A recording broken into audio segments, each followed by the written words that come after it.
Hi, this is Brian with TCS, and this is video number 5 in our BACnet Manager series.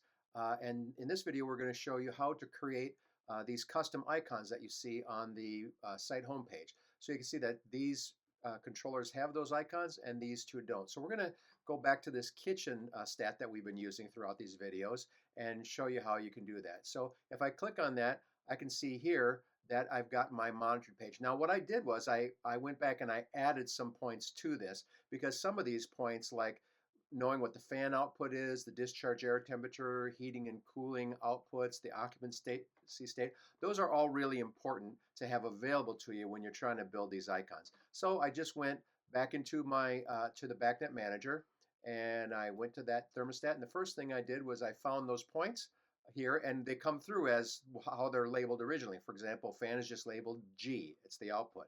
Y1 and Y1 and Y2 for heat and cool one, W1, W2 for heat for excuse me, Y1 and Y2 for cooling output 1 and 2, and W1 and W2 for heating output 1 and 2.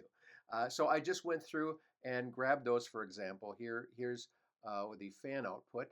Let me just find that. And that was originally G, so I just went into the tagging. I went to the description or the dis tag, and I just relabel it from G to fan output. I did that with all the others as well. So if I go back to the site homepage, and again, click on that kitchen, and you can see that these points are now being monitored and trended. So I'm going to use these to build an icon. So I'm going to go ahead and click on that edit icon, and I could load a template. I could use a system default, but I'm going to go here and I'm going to create a custom configuration. So now you can see all these monitored points, these trended points that are available to me. So the main point typically on a room control like this is going to be the space temperature. So I'm going to take the space temperature, and my high point is going to be the cooling set point because that's always higher than the active heating set point. So I want to take the active set point so that it always reflects what the current set point is, whether that be the occupied or unoccupied set point. It's going to measure the space temperature between those points. And if you know Ubiquity at all, you know that green is always good. So when you see that a temperature reading is green on the icon, that means it's between the heating and cooling set point. And that's how this is all figured out, by having the main point and then the high limit and low limit there. And then you've got a number of different icons that you can show as well, these smaller icons that are available. So for example, let's say that we want to have cool 1 and cool 2 visible. We want to have heat 1 and heat 2 visible. We want to have, let's say, the discharge air temperature. We want to put that in as visible as well, and the occupancy state. So we're going to have those be icons as well. And then maybe we want something like the user set point adjust, the fan output. Let me put that there. And let's say we're using digital input 1 for fan proving. We didn't relabel it, but let's say we know how to go back and do that now. Right, so we've got that set up how we want it. We're going to call this Brian Custom. Okay, and then we're going to go ahead and save that. Now, when I go back to the controller detail and I go to the overview, I'm going to see now I have built this icon here. So now you can see it's 70 degrees and it's in green because the temperature is between the active cooling set point of 73 and the active heating set point of 69. I can see my cooling and heating are all off, which they should be based on that temperature. Discharge air is off. Occupancy is in the occupied state.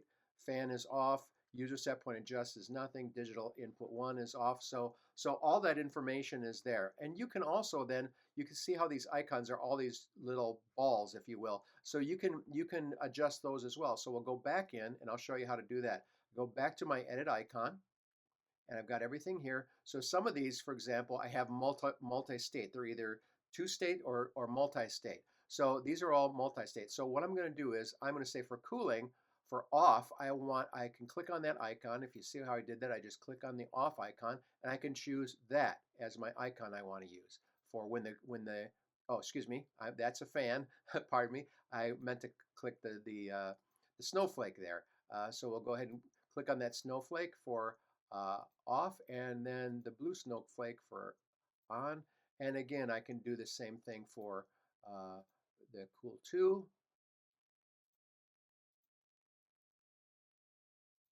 And then for my heat, I'm going to go ahead and choose the flame here. That's the off. And that's going to be on. And same thing for heat 2. So now these icons will mean something visually. Then the occupancy, I can click on that and go, okay, I want that to be consistent. So I'm going to click the grayed out one, and then for occupied, the yellow outlined one there. And fan output, I can choose the grayed out fan for off and this fan for on. So that's how I can set up these different icons. I'm going to go ahead and I'm going to save that and go back to my site homepage. And now I can see that as I scroll over this, I've got all of that information there. But you can see that when they're grayed out, this is where they show up if they're grayed out or not, and they'll change color once they actually go active. So that's basically how you set up the custom icons. So in the next video, I'm going to show you how you can take these icons and the programming and monitoring pages that we set up and save them as templates and reuse them on other controls. That's how we're going to do this dining room control. We're not going to go through this whole process again. We're going to take the work we already did, save them as templates, and apply those templates to the dining room stats. So I'll see you in the next video.